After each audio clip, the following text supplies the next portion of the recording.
Jake Turner sat at the bar of Rusty's Roadhouse, nursing a lukewarm beer, his calloused hands wrapped around the bottle like it was the only thing keeping him grounded. The jukebox wailed some old George Strait tune, but Jake wasn't hearing it. At 36, he was built like a linebacker, with a jaw that could cut glass and a reputation as the best mechanic in Willow Creek.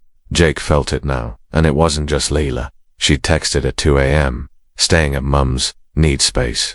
Her mum lived 2 hours away, and Jake knew damn well Lila hadn't driven there in the middle of the night. Careful, Jake, you don't want to start something you can't finish. At 9 p.m., Lila's red Camry pulled up. He'd built a GPS tracker for a client's delivery truck last year, and he still had the prototype. Marcus, loyal to a fault, had been asking around town. He wanted revenge that would burn, something that would make Lila and Preston feel the same gut-wrenching pain he did. He spent nights at his shop, piecing together a plan. He called in favors. His cousin, Ellie, a private investigator in Austin. His old buddy Ray, who worked IT for the county, and Marcus, who knew every gossip in town. Ellie tailed Preston, snapping photos of him meeting shady investors. Ray hacked into Preston's financials, finding offshore accounts and fake invoices. Marcus spread whispers, planting doubts about Preston's project without naming Jake. The trap was set. He cornered Tim, Preston's assistant, at a diner. Tim was twitchy, spilling coffee as he talked. Preston's not just cheating with Lila, Tim whispered. He's running a scam. Those condos, they're not legit. He's taking deposits from folks, promising homes that'll never get built. Lila's in on it. She's been signing people up, using her charm to seal the deals. Marcus relayed this to Jake, who felt the ground shift. Lila wasn't just a cheating wife. She was part of a con, fleecing their neighbors, people Jake had known his whole life. The bracelet, the late-night sit, wasn't just an affair. It was a cover for something uglier. The next day, while Lila was at work, he slipped the tracker under her Camry. For a week, he followed her movements. Preston's condo, the motel, a fancy restaurant in Austin. Each ping on his phone was a nail in a coffin of their relationship. But Jake wasn't done. He hacked into Lila's email. Her password was still there. Wedding day tan. Found a thread with Preston. Flirty messages, plans to meet, even a mention of leaving Jake behind. The final email hit like a sledgehammer. Once the deal's done, we can start fresh. Just you and me, babe. Jake printed it out, hands shaking, and tucked it into his pocket. The betrayal was complete, but Jake wasn't the type to roll over. She stepped out, wearing a dress Jake hadn't seen before, her hair loose and catching the streetlight. Preston greeted her at the door, his hand on her lower back. Jake's knuckles whitened on the steering wheel. He wanted to storm in, drag her out, demand answers. But something stopped him, a memory of Lila's laugh, the way she used to look at him like he was her whole world. Was it all a lie? He waited, hours ticking by, until Lila left at midnight. She didn't see him. He followed her to a motel on the edge of town, not her mom's place. The infidelity was undeniable now, but Jake needed more than suspicion. He needed proof. The threat hung there, but Jake didn't swing. He walked out, heart pounding, because he knew punching Preston wouldn't fix the lost love tearing him apart. Back at the shop, Marcus was waiting. He's lying, Jake said, voice flat. Marcus nodded, figured. But Lila's the one you need to hear it from. Find her, man. Jake didn't want to. Facing Lila meant facing the truth, and the truth might break him, but he couldn't run from it forever. He didn't call her out. Instead, he went to his shop, Turner's Auto, and threw himself into work. His best friend, Marcus, a wiry guy with a knack for reading people, noticed the storm in Jake's eyes. You good, man? Marcus asked, leaning against a half-rebuilt Chevy. Jake tossed the bracelet onto the workbench. Marcus whistled low. That's Preston's handwriting. Seen it on his business cards. You sure it's what you think? Jake's silence was answer enough. Marcus sighed. Lila's been acting weird, but maybe there's an explanation. Talk to her, Jake. Don't let this eat you alive. Preston Hayes had been his buddy back in the day, same football team, same bonfire parties. He drove to Preston's office, a glass and steel monstrosity that looked out of place in Willow Creek sea of brick and dust. Preston's assistant, a nervous kid named Tim, said the boss was out. Jake didn't buy it. He pushed past and found Preston behind his desk, feet up, scrolling his phone. Jake, my man. Preston grinned, all teeth and no warmth. What brings you here? Jake tossed the bracelet onto the desk. It landed with a clink. Preston's smile didn't falter, but his eyes flicked to the bracelet, then back to Jake. Nice trinket. Lost it at Rusty's last night. Thanks for the find. Jake stepped closer. Voice low. You left it in my truck, Preston. With my wife. The air thickened. Preston leaned back. Casual, as ever. You're reading this wrong, buddy. Lila and I were just talking business. She's helping with my new project, community outreach. You know. Jake's fists clenched. Don't lie to me. I saw you too.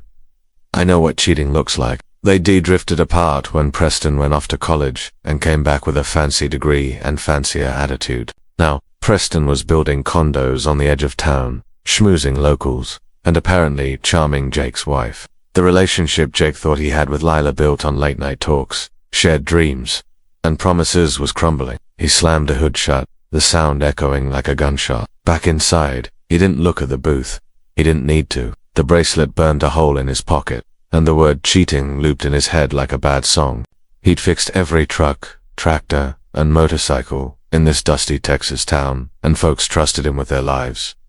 But trust, that was a two-way street, and Lila was veering off it. He drained his beer, set the bottle down hard enough to make the bartender flinch, and stood.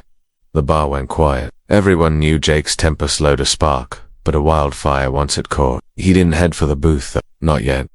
He walked out to his truck, grabbed his toolbox, and started tinkering under the hood of his old Ford. It was his way of cooling off, of keeping his fists from doing something he'd regret. But as he tightened a bolt, he saw it. A silver bracelet on the passenger seat. Not his.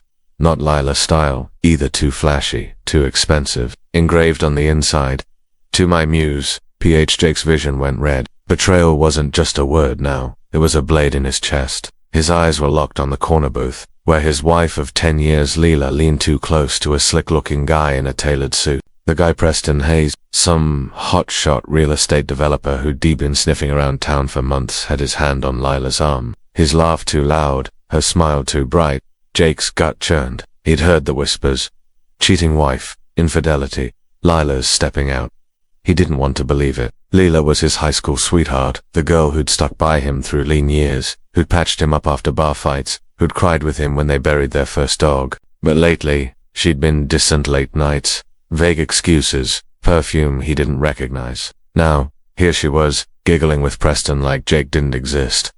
Jake wasn't some chump. Ever been blindsided by someone you loved? That gut punch moment when you realize the person you die for, wouldn't he do the same? The next morning, Jake woke to an empty bed. Lila's side was cold, her pillow untouched. Jake tried. He called Lila, left voicemails, sent texts. No reply. By noon, he was done waiting. Preston stood, his height matching Jake's but lacking the raw intensity. That night, Jake staked out Preston's condo, parked across the street in his truck. Here's where things get messy. Jake wasn't just a mechanic. He was a tinkerer, a guy who could rig anything. Now, here's the mid-story twist that flips everything.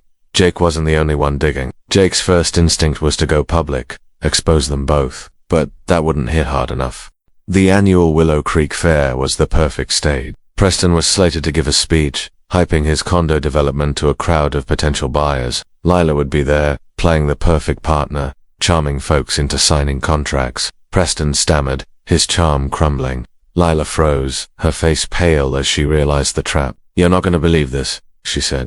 I didn't want to hurt you, she whispered. Lila's was trickier. Her lawyer spun the coercion angle, and she got probation, community service, and a ruined reputation. Jake didn't attend her trial. He didn't need to. Lila moved away, and Preston's name faded from conversation. But Jake, he became a quiet legend, the guy who took down a con and walked away without gloating. Some nights, he'd sit in his trailer, holding that bracelet, wondering if Lila's tears were real. He'd never know, and maybe that was the point. Love, trust, betrayal, they're messy, and the truth is rarely clean. He sold the house they'd shared, moved into a trailer near his shop, and threw himself into work. Would you seek revenge, or let it go? Drop your thoughts in the comments, and let me know where you're watching from. If this story hit you, hit that like button and subscribe for more. Jake's story proves one thing: real strength, ISNT.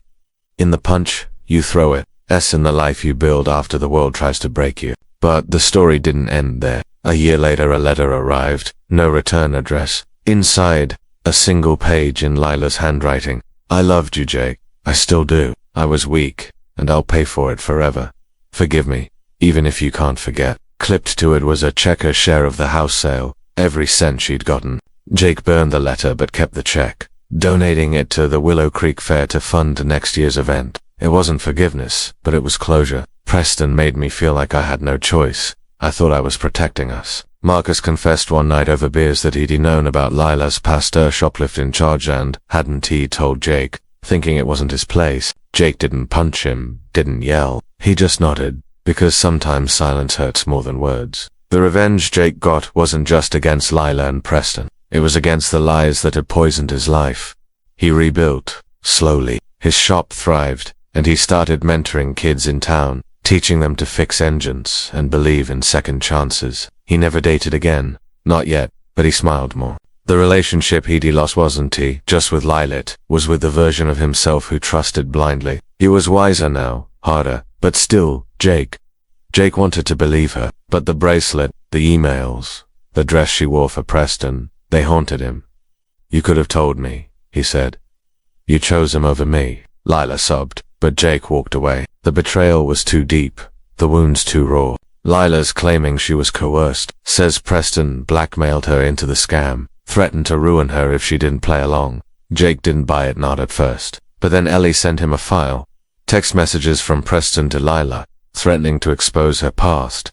Turns out, Lila had a secret. Before she met Jake, she'd been arrested for shoplifting in college, a minor charge she'd buried. Preston had dug it up, used it to pull her into his world. The affair, part of the manipulation, or so Lila claimed, in her deposition.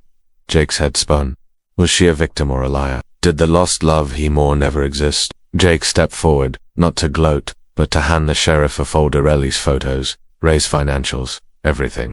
Arrest them, Jake said, voice steady. The sheriff, an old friend, didn't hesitate. Handcuffs clicked on Preston's wrists, then Lila's. She looked at Jake, tears streaming, but he didn't meet her eyes. The cheating had broken his heart. The scam had broken his trust in humanity. As they were led away, the crowd cheered, but Jake felt hollow. Revenge was supposed to feel good, right? Jake showed up early, looking like he hadn't slept in weeks, but with a fire in his eyes. He'd rigged the Fair's sound system. Years of fixing speakers for the event gave him access. As Preston took the stage, grinning like a used car salesman, Jake hit a button on his phone. The speakers crackled, and Lila's voice filled the air recordings from her emails, read by Ellie in a deadened impression.